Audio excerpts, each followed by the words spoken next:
Hello everyone, this is Yamini Thukral welcoming you to Adda 24/7 school. तो बच्चों, last lecture के अंदर हमने क्या देखा था कि क्या क्या बायोटेक्नोलॉजी की एप्लीकेशंस होती हैं इन एग्रीकल्चर। क्या क्या एप्लीकेशंस होती हैं बायोटेक्नोलॉजी की इन एग्रीकल्चर, कैसे जो है हम एग्रीकल्चर को एनहांस करते हैं, कैसे हम लोग जो है सॉइल फर्टिलिटी को एनहांस करते हैं। तो इसके अंदर हमने देखा था कि हम जो है कई कई बैक्टीरिया से टॉक्सिन्स जो है वो इम्प्लांट कर देते हैं क्रॉप्स के अंदर या फिर प्लांट्स के अंदर, जिससे कि हमें इंसेक्ट रेजिस्टेंट और पेस्ट रेजिस्टेंट प्लांट्स या फिर क्रॉप्स मिल जाती हैं। तो उन पेस्ट रेजिस्टेंट या फिर इंसेक्ट रेजिस्टेंट क्रॉप्स का क्या फायदा होता है कि हमें उन क्रॉप्स के ऊपर इंसेक्टिसाइड्स और पेस्टिसाइड्स नहीं स्प्रे करने पड़ते हैं, मतलब हमें उन्हें बचाने की जरूरत नहीं होती है, वो खुद अपने आप को बचा लेती हैं। एक बारी इंट्रोड्यूस करने के बाद वो खुद अपने आप को बचा लेती हैं। तो जब हम लोग बात करते हैं बायोटेक्नोलॉजिकल एप्लीकेशंस इन एग्रीकल्चर, तो हम अपनी डिजायर्ड जो कि टॉक्सिन है, जो कि रेजिस्टेंस प्रोवाइड करता है अगेंस्ट द इंसेक्ट्स और पेस्ट, उनको हम लोग जो है क्रॉप्स और प्लांट्स के अंदर डालते हैं और वो बहुत ही स्पीशीज स्पेसिफिक तरीके से जाके उन्हीं इंसेक्ट्स पे अटैक करता है जो कि हार्मफुल होती हैं प्लांट्स के लिए। वो सारी इंसेक्ट्स पे नहीं अटैक करता, unlike the pesticides and insecticides जो कि बिल्कुल भी स्पेसिफिक नहीं होते हैं और वो सारे हार्मफुल और बेनिफिशियल इंसेक्ट्स को मार देते हैं। तो आज के लेक्चर में हम लोग स्टार्ट करने जा रहे हैं बायोटेक्नोलॉजिकल एप्लीकेशंस इन मेडिसिन। कैसे बायोटेक्नोलॉजी ने जो है हेल्थ केयर इंडस्ट्री को एनहांस किया है और उसके अंदर मेडिसिन लाके उसकी जो है क्वालिटी को बढ़ाया है, तो हम यही पढ़ने जा रहे हैं। So the recombinant DNA technological processes they have made an intense impact on the area of healthcare by enabling the mass production of safe and more effective therapeutic drugs। सबसे पहला पॉइंट क्या है इसके अंदर एप्लीकेशन, कि सबसे ज्यादा safe और इफेक्टिव थेराप्यूटिक ड्रग्स किसने किया है? ये बायोटेक्नोलॉजी की वजह से ही पॉसिबल हो पाया है। ये बायोटेक्नोलॉजी की वजह से ही पॉसिबल हो पाया है कि हमें बहुत ही ज़्यादा सेफ और इफेक्टिव थेराप्यूटिक ड्रग्स जो है वो अब मिलने स्टार्ट हुए हैं, क्योंकि वो हमारे डिज़ायर्ड कंडीशंस के हिसाब से डिज़ाइंड है। जैसे कि एक पर्सन डिज़ायर करता है कि ड्रग्स में ये चीज़ ना हो, ये ना हो, इसके साइड इफेक्ट ज़्यादा ना हो, वो सारे के सारे हमारे किसने पॉसिबल करे हैं? बायोटेक्नोलॉजी ने पॉसिबल किए हैं कि वो मेडिसिन जो कि मोर इफेक्टिव और लेस साइड इफेक्ट्स करें वो हम लोग डेवलप कर पाए। The recombinant therapeutics do not induce unwanted immunological responses। जैसे कि कई कई मेडिसिन क्या करती हैं, हमें एलर्जीज कॉज करती हैं, है ना, एलर्जीज कॉज करती हैं, इम्यून रिस्पॉन्सेज कॉज करती हैं। तो बायोटेक्नोलॉजी ने ये मेक श्योर किया है कि ऐसा कुछ भी ना हो, कोई भी अनवांटेड इम्यूनोलॉजिकल रिस्पॉन्सेज हो ही ना उस मेडिसिन के against, which is as in common in case of products isolated from non human sources. जब हम नॉन ह्यूमन सोर्सेज से ड्रग्स को आइसोलेट करते हैं तो ह्यूमन के अंदर जब उसे डालते हैं तो कुछ ना कुछ इम्यूनोलॉजिकल रिस्पॉन्स होता ही होता है ना, कुछ ना कुछ उसमें इम्यूनोलॉजिकल रिस्पॉन्स होता ही है। तो इसमें ये मेक श्योर किया गया है कि कोई भी इम्यूनोलॉजिकल रिस्पॉन्स अननेसेसरली ना हो।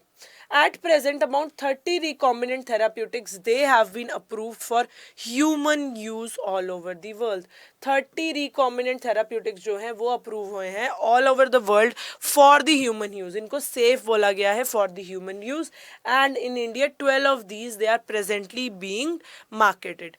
12 recombinant ड्रग्स 12 रिकॉम्बिनेंट ड्रग्स जो है आजकल जो है they are being marketed in India. Recombinant drugs का सबसे बड़ा एडवांटेज क्या है? They are effective and they have least amount of immunological responses. तो इसी वजह से इसको जो है ज़्यादा बढ़ावा दिया जा रहा है, क्योंकि ये ह्यूमन सोर्सेज से ही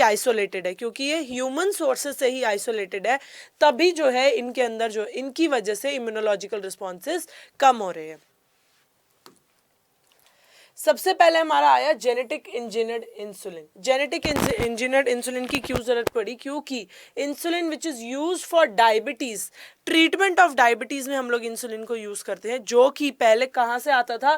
pancreas of slaughtered cattle and pigs. Pancreas से आता था कैटल और पिग्स की। तो उसी इंसुलिन को जो है अब जेनेटिकली इंजीनियर किया गया है, क्योंकि वो ह्यूमन से ही आइसोलेट होती है।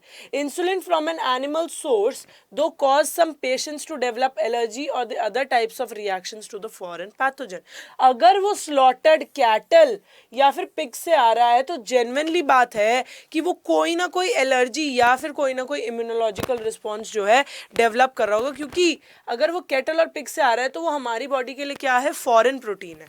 हमारी बॉडी के लिए क्या है, वो फॉरेन प्रोटीन है। तो तभी जो है पेशेंट्स जिनको हम इस ट्रीटमेंट में जो है इंसुलिन प्रोवाइड करते थे, उनको कोई ना कोई एलर्जी या फिर कुछ ना कुछ रिएक्शन जो है वो डेवलप हुआ।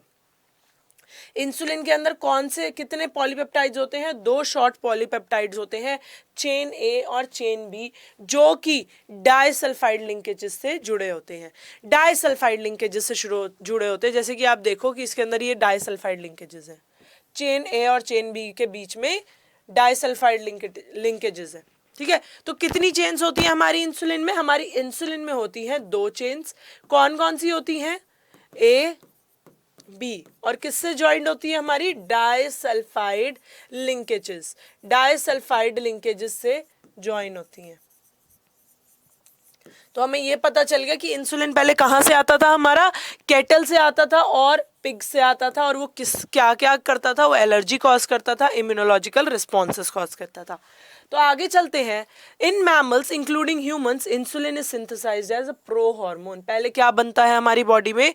प्रो इंसुलिन बनती है, या फिर हम उसे क्या बोल सकते हैं, प्रो हार्मोन बनता है। The prohormone also needs to be processed before it becomes a fully mature functional hormone. तो ये प्रो का मतलब क्या होता है? Non functional. प्रो का मतलब होता है इनिशियल या फिर नॉन फंक्शनल। तो ह्यूमन बॉडी के अंदर, मैमल्स के अंदर और ह्यूमन बॉडी के अंदर क्या होता है कि पहले प्रो इंसुलिन बनता है, सीधा इंसुलिन नहीं बनता, पहले प्रो हार्मोन या फिर प्रो इंसुलिन बनता है। सो दिस प्रो हार्मोन, इसको प्रोसेस होना पड़ता है, जिसके पहले ये मैच्योर नहीं हो सकता। प्रोसेस होने के बाद ही जो है ये फुल्ली मैच्योर होता है और फंक्शनल हार्मोन बनता है। ये फुल्ली मैच्योर होता है और फंक्शनल हार्मोन बनता है। तो इसके अंदर क्या होता है कि एक्स्ट्रा स्ट्रेच होता है। It contains an extra stretch known as the C peptide, known as the C peptide. A और बी चेन्स तो थे ही सही, पर इसके साथ में क्या होता है, एक सी पेप्टाइड होता है, जो कि किसमें मौजूद होता है, हमारा प्रो इंसुलिन या फिर प्रो हार्मोन के अंदर होता है। So the C peptide it is not present in the mature insulin. मतलब ये सिर्फ इमेच्योर स्टेज में प्रेजेंट होता है।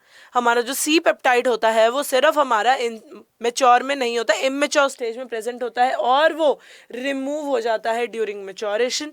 So the main challenge for the production of insulin using rDNA is getting an insulin assembled into a mature form. सबसे बड़ा इनका क्या चैलेंज रहता है? सबसे बड़ा चैलेंज इनका यही रहता है कि इंसुलिन को कैसे असेंबल करके उसे मैच्योर फॉर्म में तब्दील करें, क्योंकि अगर हम लोग ए और बी चेन लेते हैं तो सीधा वो मैच्योर बनेगा, जो कि पॉसिबल नहीं है। पहले उसे इमेच्योर रहना है, ए बी सी, फिर वो प्रोसेस होता है और वो बनता है मैच्योर इंसुलिन, जिसके अंदर हमारी कितनी चेन्स होती हैं? हमारी 2 चेन्स होती हैं, A and B. C chain उसके अंदर से निकल जाती है। तो देखो ये जो प्रो इंसुलिन है, इसके अंदर हमारा ए चेन हो गई, ये बी चेन हो गई और ये सी ए चेन हो गई। जब इसके अंदर बी सेल पेप्टाइडेज डलते हैं, जब बी सेल पेप्टाइडेज से ये ट्रीट होता है, तो ये जो ये वाली सी चेन है, ये ग्रे कलर वाली, ये फ्री हो जाती है और ए और बी चेन आपस में जुड़ी हुई होती है थ्रू डाइसल्फाइड लिंकेज। तो ये प्रोसेस होता है for maturation of insulin, for maturation of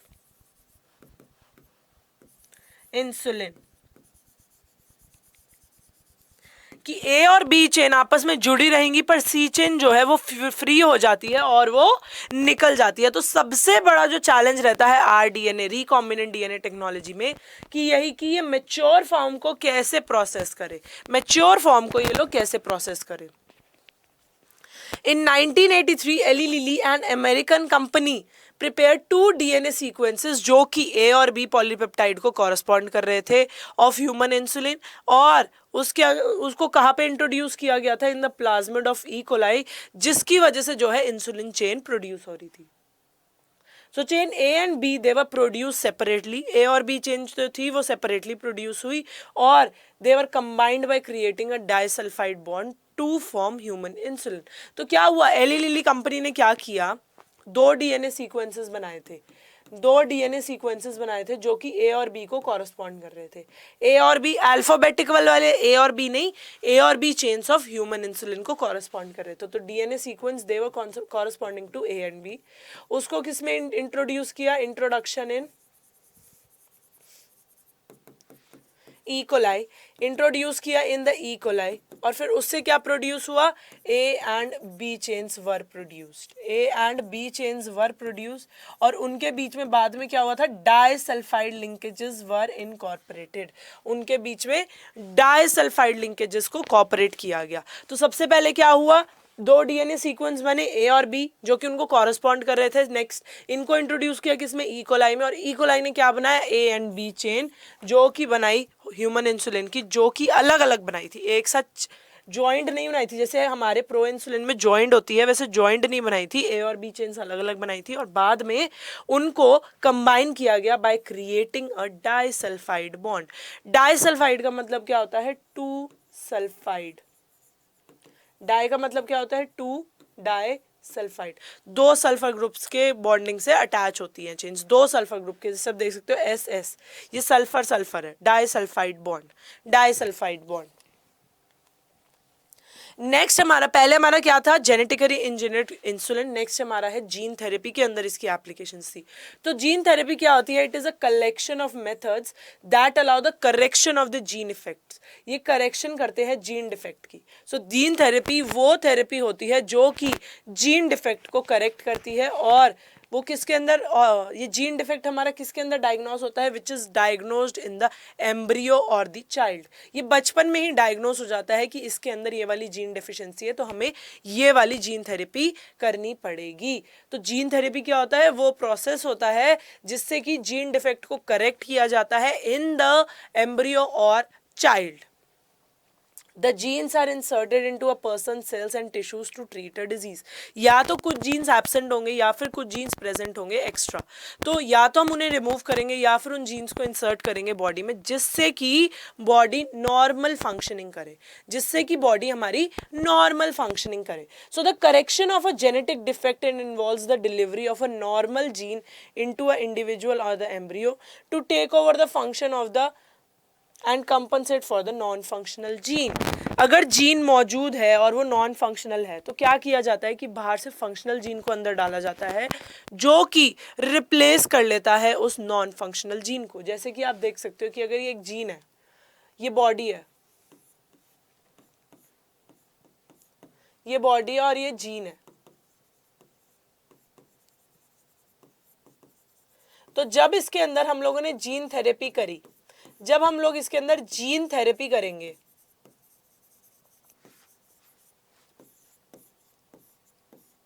तो क्या होगा, हम एक और जीन को इंसर्ट कर रहे हैं जो कि फंक्शनल है, काम यही करता है पर वो फंक्शनल है। तो फिर वो क्या करेगा, धीरे धीरे क्या करता है, बॉडी के अंदर से उस जीन को निकाल के खुद आ जाता है जो कि क्या होता है, functional gene. Non functional gene जो है बाहर आ जाता है बॉडी के। तो ये प्रोसेस रहता है हमारा जीन थेरेपी का, ये वाला प्रोसेस रहता है हमारा जीन थेरेपी का कि जो नॉन फंक्शनल जीन है उसकी जगह पे हम उसका फंक्शनल जीन बाहर से इंसर्ट कर देते हैं बॉडी में, और उसके बाद में वो जो फंक्शनल जीन है वो उसको टेक ओवर करके सारे फंक्शंस ले लेता है और नॉन फंक्शनल जीन को बॉडी से बाहर निकाल देता है। सो एग्जाम्पल क्या है इसका, the some children with ADA deficiency can be cured by the bone marrow transplantation, and in the others can be treated by the enzyme replacement therapy in which the functional ADA is given to the patient by injection। जो ADA deficiency होती है, ADA deficiency कैसे treat करते हैं बचपन में, उसमें क्या होता है, या तो उसमें बोन मैरो ट्रांसप्लांट हो जाता है या फिर जो एंजाइम है, ADA वाला एंजाइम है, फंक्शनल ADA एंजाइम है, वो इंसर्ट किया जाता है बॉडी के अंदर जिससे कि पुराने वाले को रिप्लेस कर ले, जिससे कि वो पुराने वाले जीन को रिप्लेस कर ले जो कि नॉन फंक्शनल है। the lymphocytes from the blood of the patient, they are grown in a culture outside the body. उसके अंदर क्या होता है, functional ADA cDNA, complementary DNA. जब कॉम्प्लीमेंट्री डीएनए हमारा किस में बनता है, बेसिकली रेट्रोवायरस के अंदर बनता है. तो रेट्रोवायरल वेक्टर के थ्रू हम लोग जो कॉम्प्लीमेंट्री डीएनए उसके अंदर इंट्रोड्यूस करते हैं, उन लिम्फोसाइट्स के अंदर इंट्रोड्यूस करते हैं, जो कि बाद में रिटर्न कर देते हैं to the patient. So as these cells they are not immortal, the patient requires periodic infusion of such genetically engineered lymphocytes. जो ये वाले लिम्फोसाइट्स होते हैं ये इमॉर्टल होते हैं, ये मरते नहीं हैं. तो ये क्या होता है, पीरियोडिक इनका इन्फ्यूजन चाहिए होता है टू द पेशेंट, जिससे कि वो बार बार क्लीन होते रहे और नए लिम्फोसाइट्स जो है एंटर करते रहे. So however if the gene isolate from the marrow cells producing ADA is introduced into the cells at early embryonic stages, it could be a permanent cure. जो कि मैंने आपको बताया, जो बोन मैरो ट्रांसप्लांटेशन है वो अगर हमारी बचपन में ही हो जाए तो क्या होता है, वो हमारा परमानेंट क्योर बन जाता है. वो क्या हो जाता है, हमारा परमानेंट क्योर बन जाता है कि हाँ बोन मैरो ही ट्रांसप्लांट हो गई, जो लिम्फोसाइट्स आ रहे हैं, जो लिम्फोसाइट्स बन रहे हैं वो ऑलरेडी नॉर्मलाइज्ड कंडीशन में बनने स्टार्ट हो गए हैं. तो लिम्फोसाइट इन्फ्यूजन भी हमारा एक वो रहता है, क्या बोलते हैं, ऑप्शन रहता है कि जिसके अंदर हम लोग बॉडी के अंदर से लिम्फोसाइट्स निकाल के बाहर डालते हैं और उसके अंदर हम लोग कॉम्प्लीमेंट्री डीएनए डालते हैं यूजिंग द रेट्रोवायरल थेरेपी, और वो जो है फिर बॉडी के अंदर इंसर्ट करते हैं. एक तरीके से आप मान सकते हो कि डायलिसिस जैसे प्रिंसिपल पे वर्क करता है कि हमने बॉडी के बाहर निकाला सामान, उसे प्योरीफाई किया और उसको वापस बॉडी के अंदर डाल दिया. पर ये बहुत ही टीडियस टास्क रहता है, क्योंकि हर पीरियड में, मतलब पीरियोडिकली ये जो है प्रोसेस चलता है. ये नहीं कि एक बारी लिम्फोसाइट्स डाले और ट्रीटमेंट हो गया. पीरियोडिकली इन्फ्यूजन चलता है, किसी का वीक में एक बारी, किसी का 2 दिन में एक बारी, किसी का मंथली.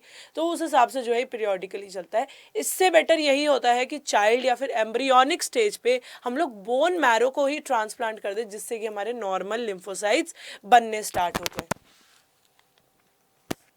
लास्ट हमारी एप्लीकेशन है मेडिसिन के अंदर मॉलिकुलर डायग्नोसिस में. So using the conventional methods of diagnosis, अगर हम कन्वेंशनल मेथड्स की बात करें, जो सीरम और यूरिन एनालिसिस था, the early detection of diseases it is not possible. हमारी early diseases of detection possible नहीं होती. So the recombinant DNA technology, polymerase chain reaction, ELISA, enzyme linked immunosorbent, ऐसे ये क्या है, ये टेक्निक्स हैं जो कि सर्व करती हैं the purpose of early diagnosis. PCR, ELISA, rDNA technology क्या करती है, अर्ली डायग्नोसिस में मदद करती है. पीसीआर में क्या होता है, DNA of interest is amplified. DNA of interest, चाहे एक छोटा सा सेगमेंट मिल जाए, उससे भी एम्पलीफिकेशन करके उसके अंदर की बीमारी खोज सकते हैं. कि जैसे अगर बाल भी मिल जाए ना, बोलते हैं ना कि बालों से डीएनए टेस्टिंग होती है, वो कैसे होती है, पीसीआर के थ्रू ही होती है. कैसे होती है, पीसीआर के थ्रू ही होती है, जिसके अंदर छोटा सा अगर जीन का सेगमेंट भी मिल जाए, उसे एम्पलीफाई करके हम लोग जो है डायग्नोसिस कर सकते हैं. एम्पलीफाई करके उसको डायग्नोसिस कर सकते हैं. The presence of a pathogen, bacteria, virus, etc., it is normally suspected only when the pathogen has produced a disease. Presence of a pathogen हम लोग कैसे suspect करते हैं, जब पैथोजन ने कुछ डिजीज प्रोड्यूस किया, कोई सिम्टम आया है बॉडी के अंदर, हम तभी सस्पेक्ट करते हैं. सो बाय दिस टाइम जो कॉन्सेंट्रेशन है पैथोजन की वो बहुत ज़्यादा हो जाती है बॉडी में, तभी तो वो सिम्टम्स प्रोड्यूस कर रहा है. अगर पैथोजन की क्वांटिटी बॉडी के अंदर बहुत कम रहे तो वो डिजीज कैसे प्रोड्यूस करेगा, कैसे हमारे सिम्टम्स आएंगे. पर जब वो पैथोजन का लेवल, अमाउंट, क्वांटिटी लेवल बहुत ज़्यादा हो जाता है बॉडी के अंदर, तो ही जो है वो सिम्टम्स प्रोड्यूस करता है. तो इसमें क्या होता है कि जब तक हमें पता चलता है सिम्टम्स के थ्रू कि हाँ ये बीमारी है, तब तक वो बहुत ही ज़्यादा अपना हाई कॉपी नंबर बना चुका होता है. So the very low concentration of a bacteria or virus at a time when the symptoms of the disease are not visible, they can be detected by amplification of their nucleic acid. जैसे कि मैंने बताया PCR, polymerase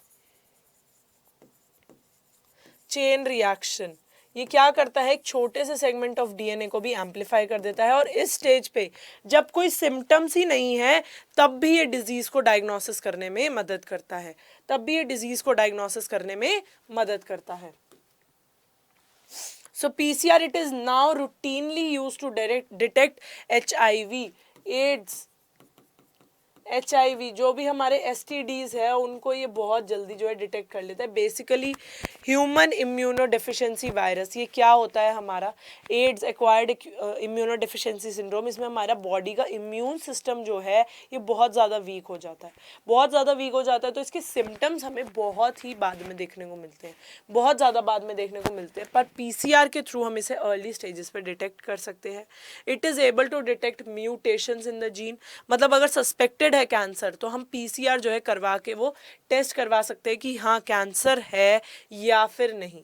it is a powerful technique to identify many other genetic disorders, बहुत सारे और भी जो genetic disorders है उनको आइडेंटिफाई करने में मदद करता है। अ सिंगल स्ट्रैंडेड DNA और RNA it is tagged with a radio active molecule और probe which is allowed to hybridize the complementary DNA in a clone of cells followed by the detection of autoradiography. So PCR में भी क्या होता है, जो हमारा double stranded DNA है वो ऐसे सिंगल स्ट्रैंडेड में हो जाता है, सिंगल स्ट्रैंडेड में हो जाता है। तो जब हम इसको टैग कर देंगे रेडियो एक्टिव प्रोब के साथ और उसको हाइब्रिडाइज करने देंगे अपने कॉम्प्लीमेंट्री DNA से, तो हमें पता चल जाएगा कि बॉडी में कौन सा पैथोजन चल रहा है। तो ये क्या हो गया हमारा, ऑटो रेडियोग्राफी के थ्रू हम लोग जो है आइडेंटिफाई कर सकते हैं कि कौन सा पैथोजन है बॉडी के अंदर जो कि डिजीज कॉज कर रहा है। अब आपने एक सिंगल स्ट्रैंडेड DNA लिया, सिंगल स्ट्रैंडेड DNA को जब हम लोग रेडियो एक्टिवली टैग करेंगे वो कॉम्प्लीमेंट्री DNA के साथ अटैच होएगा और वो बताएगा कि हाँ ये वाला एंटीजन प्रेजेंट है through the audio auto radiography, क्योंकि वो फ्लोरोसेंस दिखाएगा, वो फ्लोरोसेंस दिखाएगा। The clone having the mutated gene will hence not appear in the photographic film because the probe will not have the complementary with the mutated gene. Mutated gene के साथ ये नहीं complementary करता है, पर ये जो antigen present है उसके साथ complementary base pair करके दिखा देगा कि हाँ फ्लोरोसेंस दिखाएगा कि हाँ ये वाला एंटीजन मौजूद है, पर म्यूटेटेड जीन के साथ नहीं करेगा क्योंकि उसके पास जो है उसकी कॉम्प्लीमेंटारिटी नहीं होती है। ELISA it is based on the principle of antigen antibody reaction, जैसे कि मैंने बताया ये कॉम्प्लीमेंट्री बेस पेयरिंग पे डिपेंड करती है। एलाइजा एंजाइम लिंक्ड इम्यूनोसॉर्बेंट ऐसे कॉम्प्लीमेंट्री बेस पेयरिंग में मौजूद कॉम्प्लीमेंट्री बेस पेयरिंग के प्रिंसिपल पे काम करती है, जिसके अंदर एंटीजन और एंटीबॉडी का जो है एक रिलेशनशिप बनता है, इंटरैक्शन बनता है। Infection by a pathogen can be detected by the presence of antigen. Antigen क्या होता है हमारा, जो भी पैथोजन के ऊपर उसका आइडेंटिफिकेबल मार्कर होता है जिसको हम लोग इजीली आइडेंटिफाई कर सकते हैं, वो हमारी एंटीजन होता है। जैसे कि हमारे अंदर होती है ना इसकी ये पहचान है उसकी वो पहचान है, वैसे पैथोजन्स की पहचान होती है एंटीजन से। उनका ये एक तरीके से सरफेस मार्कर्स होते हैं जो कि बताते हैं कि किस टाइप का एंटीजन है, क्या वो प्रोटीन है, क्या वो ग्लाइकोप्रोटीन है या फिर कुछ और है। और by detecting the antibody synthesized against the pathogen. अब जाहिर सी बात है जब हम लोग इम्यूनिटी की बात कर रहे थे तो हमने देखा था कि बॉडी के अंदर जैसे ही कोई पैथोजन एंटर करेगा तो उसके अगेंस्ट में हमारी एंटीबॉडीज बनती है ना, उसके अगेंस्ट में हमारी एंटीबॉडीज बनती है। वो एंटीबॉडीज के थ्रू ही हमें पता चल जाएगा कि हाँ कौन सा उसका कॉम्प्लीमेंट्री एंटीजन है, तो वो कौन सी बीमारी कॉज कर रहा है और कौन सा एंटीजन जो है एट प्रेजेंट बॉडी के अंदर मौजूद है। तो इसके थ्रू भी हमें जो है पता चल जाता है। तो एक बार रिवाइज कर लेते हैं कि बायोटेक्नोलॉजी ने कैसे जो है मेडिसिन के अंदर उसकी एप्लीकेशंस आई हैं। सबसे पहला हमें क्या पता चला कि रिकॉम्बिनेंट जो हमारी थेरेपी होती है वो क्यों बेटर होती है, क्योंकि उसके अंदर लेस साइड इफेक्ट्स होते हैं और वो बहुत ही ज़्यादा इफेक्टिव होती है। अब तक वर्ल्ड में हमें कितनी मिल चुकी हैं, 30 रिकॉम्बिनेंट थेराप्यूटिक्स मिल चुकी हैं, जो उसमें से 12 अभी भी इंडिया में यूज़ हो रही हैं। सबसे पहला जेनेटिकली इंजीनियर्ड इंसुलिन को हम लोग जो है एस्टैब्लिश कर सकते हैं बाय द बायोटेक्नोलॉजिकल प्रिंसिपल्स। कैसे करते हैं, क्या होता है, पहले जब हम लोग इंसुलिन जो डायबिटिक वाले पेशेंट्स को देते थे वो इंसुलिन हमारा कहाँ से आता था, by the slaughtered cattle and pigs. तो वो क्या करता था, कुछ ना कुछ एलर्जी या फिर रिएक्शंस पेशेंट्स के अंदर कॉज करता था। तो हमें जो है नॉन ह्यूमन सोर्सेज से छोड़ के ह्यूमन सोर्सेज से डेवलप करनी थी। अब इंसुलिन का जब हम लोग स्ट्रक्चर देखें तो उसमें 3 चेन्स होती हैं, A, B एंड C। जो A और B चेन होती है वो आपस में लिंक्ड होती हैं बाय डाइसल्फाइड लिंकेज, और जो C चेन होती है, जो C पेप्टाइड होता है, वो सिर्फ इमेच्योर फॉर्म में मौजूद होता है, पर मेच्योर होते ही इंसुलिन के अंदर से वो फ्री होके निकल जाता है और A और B ही जुड़े रहते हैं आपस में डाइसल्फाइड लिंकेजेस में। तो इंसुलिन जब हमारी प्रोड्यूस होती है वो पहले प्रो हार्मोन बनती है, वो पहले हमारी प्रो हार्मोन बनती है, प्रो इंसुलिन बनती है। जब तक कि वो फुली मैच्योर नहीं होती उसके अंदर सी पेप्टाइड जुड़ा रहता है। जैसे ही हमारी इंसुलिन जो है फुल्ली मैच्योर हो गई उसके अंदर से वो सी पेप्टाइड निकल जाता है और ए और बी जो है चेन्स आपस में जुड़ी रहती है थ्रू डाइसल्फाइड लिंकेजेस। तो 1983 के अंदर कौन सी कंपनी, एली लिली जो एक अमेरिकन कंपनी है, उसने 2 डीएनए सीक्वेंस को प्रोसेस किया था जो कि ए और बी के जैसे थे। उन्होंने क्या किया कि उन डीएनए सीक्वेंसेस को ई कोलाई के अंदर डाला। ई कोलाई ने फिर 2 चेन्स बनाई, ए और बी चेन्स, जो कि अलग अलग प्रोड्यूस हुई और आगे जाके उनके अंदर हमने कॉम्प्लीमेंटारिटी जो है इंड्यूस करी और डाइसल्फाइड लिंकेजेस के थ्रू उन्हें जोड़ दिया। तो उससे हमारा क्या बना, ह्यूमन इंसुलिन एस्टैब्लिश हो गया। जीन थेरेपी क्या होती है, ये तो हमने देख लिया कि जेनेटिकली इंजीनियर्ड इंसुलिन के अंदर रिकॉम्बिनेंट डीएनए का बहुत बड़ा रोल प्ले है। अब उसके बाद हमारा आता है जीन थेरेपी के अंदर। जीन थेरेपी वो मेथड होते हैं जिसके अंदर हम लोग जो जीन डिफेक्ट है उसको ट्रीट करते हैं by the insertion of the functional gene. और ये कब डायग्नोस हो जाता है, जब चाइल्ड या फिर एम्ब्रियोनिक स्टेज चल रही होती है। So genes they are inserted into a person cells और जिसकी वजह से ट्रीटमेंट होता है डिजीज का। So the correction of the genetic disease it involves the delivery of the functional gene into the individual और नॉन फंक्शनल जीन निकल जाता है, जिससे कि क्या होता है, नॉन फंक्शनल हटके फंक्शनल जीन के आने से जो भी प्रॉब्लम आ रही है वो ट्रीट हो जाती है।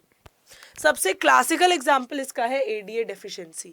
वैसे तो इसका परमानेंट क्योर होता है कि अगर हम एम्ब्रियोनिक स्टेज में इसमें बोन मैरो ट्रांसप्लांट कर दें, क्योंकि इसके अंदर लिम्फोसाइट्स के अंदर प्रॉब्लम आती है। तो अगर हम बोन मैरो ट्रांसप्लांट नहीं करते हैं तो क्या करते हैं, लिम्फोसाइट्स का इन्फ्यूजन करते हैं, जो कि पीरियोडिकली होता है, जिसके अंदर जो फंक्शनल एडीए के सी डीएनए हैं, लिम्फोसाइट्स को एक्सट्रैक्ट करके बॉडी के अंदर से उनको इंसर्ट किया जाता है और फिर उन लिम्फोसाइट्स को बॉडी के अंदर डाला जाता है। तो ये बहुत ही एक टीडियस टास्क होता है और ये पीरियोडिकली होता है, तो ये इतना सक्सेसफुल नहीं हो पाता है। मतलब बंदे की लॉन्गिटिविटी, पेशेंट की लॉन्गिटिविटी एनहांस नहीं होती है। तो इसका परमानेंट क्योर यही रहता है कि हम लोग बोन मैरो ट्रांसप्लांट करवा दें। लास्ट जो एप्लीकेशन आती है वो आती है हमारी मॉलिक्यूलर डायग्नोसिस में। जो कन्वेंशनल मेथड्स हम लोग यूज़ करते हैं डायग्नोसिस ऑफ द डिजीजेस के लिए, जैसे कि यूरिन एनालिसिस हो गया, सीरम एनालिसिस हो गया, उसके अंदर अर्ली डिटेक्शन नहीं होती है। अर्ली डिटेक्शन क्या होता है किसी भी डिजीज़ की, जब वो डिजीज़ कोई भी एसिम्प्टोमेटिक स्टेज में होता है। वो डिजीज़ एसिम्प्टोमेटिक स्टेज के अंदर होता है, मतलब कोई भी सिम्टम शो नहीं कर रहा, पर rDNA technology, polymerase chain reaction, enzyme link immunosorbent, ऐसे ये सारी की सारी टेक्निक्स जो हैं अर्ली डायग्नोसिस में मदद करती हैं, even when the patient is non displaying the symptoms. So very low concentration of a bacteria और वायरस वो सिम्टम्स प्रोड्यूस नहीं करते, पर अगर हम उसे एम्पलीफाई कर दे, उस डीएनए के सेगमेंट को एम्पलीफाई कर दे, तो हमें पता चल जाएगा कि कौन सी डिजीज जो है बॉडी के अंदर आ गई है। सो आजकल पीसीआर जो है it is now routinely use to detect the HIV, mutations को भी डिटेक्ट करने में मदद करता है by using the autoradiography. Autoradiography क्या है, जिसके अंदर सिंगल स्ट्रैंडेड डीएनए को लेबल किया जाता है बाय रेडियो एक्टिव प्रोब और उसके बाद में उसे टैग किया जाता है बाय रेडियो एक्टिव प्रोब और उसके कॉम्प्लीमेंट्री डीएनए उस क्लोन के अंदर जो है डाला जाता है और उसके बाद में उसे फ्लोरेसेंस के थ्रू ऑब्जर्व किया जाता है। तो जो इस क्लोन के अंदर जो है वो म्यूटेटेड डीएनए की कॉम्प्लीमेंटारिटी नहीं होती है, तो वो उसके साथ पेयर नहीं कर पाता, पर वो एंटीजन या फिर एंटीबॉडी जो भी मौजूद होगी, या तो वो एंटीजन मौजूद हो जो भी बीमारी हुई है उसका, या फिर उसकी कॉम्प्लीमेंट्री एंटीबॉडी के साथ बेस पेयर करके बता देता है कि हाँ ये बॉडी के अंदर मौजूद है। एलाइजा किसके ऊपर बेस्ड है, on the basis of antigen antibody reaction. Antigen जो कि पैथोजन का होगा उसके साथ में एंटीबॉडी जो है रिएक्ट करके जो है क्रोमोजेनिक सबस्ट्रेट को एक कलर देगी, तो हमें पता चल जाएगा कि हाँ ये एंटीजन मौजूद है और ये एंटीबॉडी मौजूद है, मतलब ये डिजीज मौजूद है। सो इससे रिलेटेड हम एक बार एमसीक्यूज देख लेते हैं। So the genetically modified brinjal in India it has been developed for a drought resistant, B enhancing the mineral content, C increasing the shelf life, या फिर डी इंसेक्ट रेजिस्टेंट। जब हम genetically engineered, genetically modified crops या फिर plants की बात करते हैं तो इनके अंदर हम लोग बेसिकली क्या इंड्यूस करते हैं, जैसे कि मैंने पिछले लेक्चर के अंदर बताया था, जब क्रॉप्स और प्लांट्स की बात होती है तो सबसे ज्यादा खतरा उन्हें इंसेक्ट्स और वीड्स और पेस्ट से होता है। तो क्रॉप्स को ग्रो करने के लिए हम लोग क्या उनके अंदर इंड्यूस करेंगे, क्या इंड्यूस करेंगे, ABCD, क्या इंड्यूस करेंगे, insect resistance. Option D correct है। कोई भी क्रॉप हो उसको सबसे ज्यादा जरूरत होती है इंसेक्ट रेजिस्टेंस की। तो कोई भी अगर आप देखोगे कि जेनेटिकली मॉडिफाइड ब्रिंजल है या फिर सनफ्लावर है या फिर सरसों वरसों कोई भी आ जाए, उसके अंदर हमारा कौन सा रेजिस्टेंट जीन जाता है, इंसेक्ट रेजिस्टेंट जीन जाता है। तो ऑप्शन डी करेक्ट है, फर्स्ट का ऑप्शन डी करेक्ट है। Which kind of therapy it was given in 1990 to a 4-year girl with ADA deficiency, adenos deaminase की deficiency के टाइम पे कौन सी थेरेपी दी गई थी? अभी हमने पिछली स्लाइड्स के अंदर पढ़ा, बहुत ही क्लासिकल एग्जाम्पल है, radiation therapy, gene therapy, radiation therapy या फिर इम्यूनोथेरेपी। क्या होगा इसका आंसर? ABCD। ADA डेफिशिएंसी के अंदर ADA जीन अगर डिफेक्टिव है तो उसकी जगह पे हमें जो है ADA एंजाइम जो है फंक्शनल इंसर्ट करना होता है, ADA फंक्शनल एंजाइम इंसर्ट करना होता है। तो जब हम जीन को इंसर्ट कर रहे हैं तो उसे हम क्या बोलेंगे? बी, जीन थेरेपी बोलेंगे। ऑप्शन बी करेक्ट है। ADA डेफिशिएंसी में हम लोग हमेशा ही जीन थेरेपी करते हैं, जीन थेरेपी करते हैं मतलब नॉन फंक्शनल जीन को रिप्लेस करने के लिए फंक्शनल जीन को इंसर्ट कर देते हैं बॉडी में। Next question is, the principle of RNA interference has been used in the development of plants resistant to RNA interference specifically हमने किस लिए इंड्यूस किया गया था, किस लिए डेवलप किया गया था? A, इंसेक्ट्स के against resistance, B, nematodes, C, fungi या फिर D, वायरस। ABCD, इसका आंसर क्या होगा? अब जब हम RNA इंटरफेरेंस की बात कर रहे हैं तो हमने किसके अंदर देखा था? जो BT टॉक्सिन था वो तो हमने दिया था इंसेक्ट रेजिस्टेंस के लिए, है ना, इंसेक्ट रेजिस्टेंस के लिए हमने जो है BT टॉक्सिन दिया था। RNA इंटरफेरेंस हमने किसके लिए दिया था? RNA इंटरफेरेंस की जब हम बात करें वो क्या होता है हमारा? mRNA साइलेंसिंग, mRNA साइलेंसिंग होती है कि जिससे कि अगर कोई नेमाटोड मेलोडिक, हमने एम इनकॉग्निशिया का एग्जाम्पल लिया था, तो अगर वो बॉडी के अंदर एंटर कर रही है प्लांट की तो उसे इनएक्टिव कर देते हैं कि वो अपने प्रोटीन्स ना बना पाए। तो mRNA साइलेंसिंग होती है। क्या होता है? बेसिक mRNA साइलेंसिंग होती है हमारी RNA इंटरफेरेंस में। अभी जैसे मैंने बता दिया कि वो किसके अगेंस्ट होती है? नेमाटोड्स के अगेंस्ट होती है। किसके अगेंस्ट? नेमाटोड्स के अगेंस्ट। ऑप्शन बी करेक्ट है, ऑप्शन बी इसका करेक्ट है। Next question, the first ever human hormone produced by rDNA technology. अभी हमने उसका जो है एग्जाम्पल पढ़ा है, A, progesterone, B, insulin, C, oestrogen या फिर D, प्रोजेस्टेरॉन। ABCD क्या रहेगा इसका आंसर? जो पहली ह्यूमन हार्मोन हमने बाय rDNA टेक्नोलॉजी प्रोड्यूस किया था, जिसको कि हमने E. coli के अंदर इंट्रोड्यूस करके 2 चेन्स बनाई थी, A एंड B। अब A एंड B चेन्स हमारी किस में थी? A एंड B चेन्स की जब हम बात करें वो किसके अंदर थी? इंसुलिन के अंदर थी। तो ऑप्शन बी करेक्ट है, ऑप्शन बी करेक्ट है। इंसुलिन जो है सबसे पहला हार्मोन प्रोड्यूस किया गया था। Next question, Cry1 endotoxins they are obtained from BT, Bacillus thuringiensis, which are effective against A, nematodes, B, flies, C, mosquitoes या फिर D, bollworms। Cry1 जीन, क्राई जीन्स किसको कोड करते हैं? BT टॉक्सिन को। क्राई मतलब रोना नहीं होता है, क्राई जीन्स किसको कोड करते हैं? BT टॉक्सिन को कोड करते हैं। तो ये किसके अगेंस्ट होता है? किसके अगेंस्ट होता है? Bollworms, nematodes, flies, mosquitoes. किसके अगेंस्ट में ये BT टॉक्सिन होते हैं? नेमाटोड्स के अगेंस्ट तो हमने RNA इंटरफेरेंस देख लिया, फ्लाइज के अगेंस्ट ये होता नहीं, तो ये किसके अगेंस्ट होगा? किसके अगेंस्ट होगा? Option D, bollworms. Option D correct है, बॉलवर्म्स के अगेंस्ट हमारे Cry1 जीन्स जो है BT टॉक्सिन को इंड्यूस करते हैं कि वो टॉक्सिन इंड्यूस करे और बॉलवर्म्स उनको इंजेस्ट करके मर जाए, उनको इंजेस्ट करके मर जाए। Next question, a transgenic food crop which may help in solving the problem of night blindness in developing countries. A golden rice, B Flavr Savr tomato, C BT soybean या फिर D Starlink मेज। ए B C D क्या रहेगा? Night blindness हमारी किसकी वजह से होती है? Deficiency of vitamin A. Deficiency of vitamin A की वजह से हमारी जो है नाइट ब्लाइंडनेस होती है। तो किसकी वजह से हमारी नाइट ब्लाइंडनेस जो है वो ट्रीट हो जाएगी? कौन से ट्रांसजेनिक फ्रूट क्रॉप की वजह से? किसके अंदर विटामिन ए ज्यादा होता है? किसके अंदर हमारा विटामिन ए ज्यादा होता है? विटामिन ए की जब हम लोग बात करें तो वो हमारा है न्यूट्रिशनल वैल्यू में रिच गोल्डन राइस के अंदर। गोल्डन राइस के अंदर हमारा विटामिन ए बहुत ही ज्यादा मात्रा में होता है, जो कि इनडायरेक्टली हमारा नाइट ब्लाइंडनेस को ट्रीट करेगा, क्योंकि night blindness deficiency of vitamin A की वजह से होती है। Next question, the genetically engineered bacteria they have been used in the commercial production of।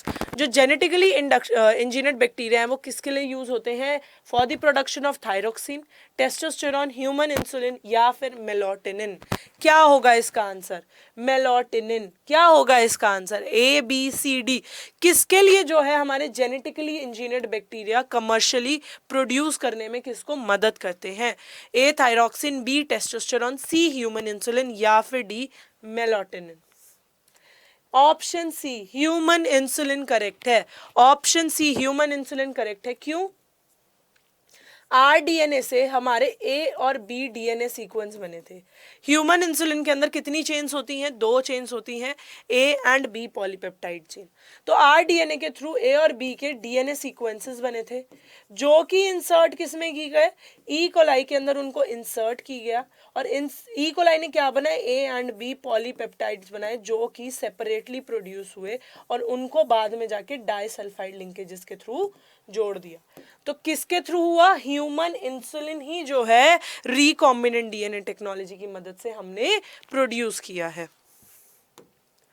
The transgenic crops developed to tolerate herbicides are A. tomato and rice, B. rice and wheat, C. maize and sugarcane या फिर D. tomato and tobacco। कौन सी ऐसी हमारी transgenic crops है जो कि herbicides के tolerant हैं? हर्बिसाइड्स के टॉलरेंट हैं। A B C D. क्या होगा इसका आंसर? क्या होगा इसका आंसर? कौन सी हमारी ट्रांसजेनिक क्रॉप्स है? Option D tomato and tobacco. Flavour Savr tomato and genetically engineered tobacco, ये दोनों की दोनों जो है हर्बिसाइड से टॉलरेंट है, उससे रेजिस्टेंट है। Next question, the humulin is the term used for a powerful antibiotic, B. a new digestive enzyme, C. new research integrated to human health welfare या फिर D. human insulin। जब हम Humulin को 2 में काटे तो हमें 2 वर्ड्स मिल रहे हैं। क्या आप गेस कर सकते हो कि वो 2 वर्ड्स क्या हैं? देखो मैंने कट करके दिखा दिया है, इससे आपको इजीली आंसर मिल जाना चाहिए कि क्या होगा उस वर्ड का नाम। Humulin, humans, ulin, insulin. तो क्या होगा इसका आंसर? इसी से ही हमें वर्ड तोड़ते ही बायोलॉजी में आंसर्स मिल जाते हैं, है ना? वर्ड तोड़ते ही हमें बायोलॉजी में आंसर्स मिल जाते हैं। तो इस आंसर के, इस वर्ड तोड़ने के अकॉर्डिंग हमें क्या आंसर मिला? ऑप्शन डी, ह्यूमन इंसुलिन को हम लोग ह्यूमुलिन बोलते हैं। ह्यूमन इंसुलिन को ही हम लोग ह्यूमुलिन बोलते हैं। So the last question is the first transgenic crop. पहली ट्रांसजेनिक क्रॉप कौन सी थी? A, pea, B flax, C tobacco या फिर D cotton. Transgenic crop genetically modified कौन सी इनमें से पहली क्रॉप थी? Pea, flax, tobacco, cotton. आपके अकॉर्डिंग क्या होगी? पी तो नहीं थी, फ्लैक्स भी नहीं थी। अब टोबैको और कॉटन के बीच में डिफरेंस बताना है कि टोबैको और कॉटन के बीच में से कौन सी जो थी वो पहली थी। सबसे पहली हमारी आई थी ट्रांसजेनिक क्रॉप बीटी कॉटन, जो कि क्या थी? इंसेक्ट रेजिस्टेंट क्रॉप थी। Why? Because of the presence of Bacillus thuringiensis toxin. इसके अंदर जो इंसेक्टिसाइडल टॉक्सिन था उसकी वजह से ये हमारी जो है इंसेक्ट रेजिस्टेंट क्रॉप आई थी। तो बीटी कॉटन हमारी फर्स्ट ट्रांसजेनिक क्रॉप थी। बहुत ही कॉमनली आस्क्ड क्वेश्चन है, हर एग्जाम में आता है कि फर्स्ट ट्रांसजेनिक क्रॉप कौन सी थी।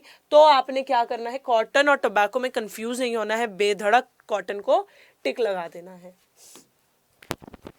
सो बच्चों ये था हमारा ट्रांसजेनिक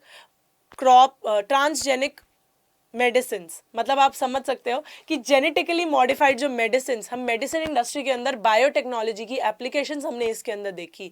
तो अगली क्लास के अंदर हम लोग जो है ट्रांसजेनिक एनिमल्स और एथिकल इश्यूज के बारे में पढ़ेंगे। पर अगर आपको ये वाली वीडियो पसंद आई हो, लाइक करना, शेयर करना और सब्सक्राइब करना अड्डा 24/7 स्कूल के चैनल पे। और thank you for watching the video. मिलते हैं अपने नेक्स्ट लेक्चर में, तब तक के लिए bye bye and take care.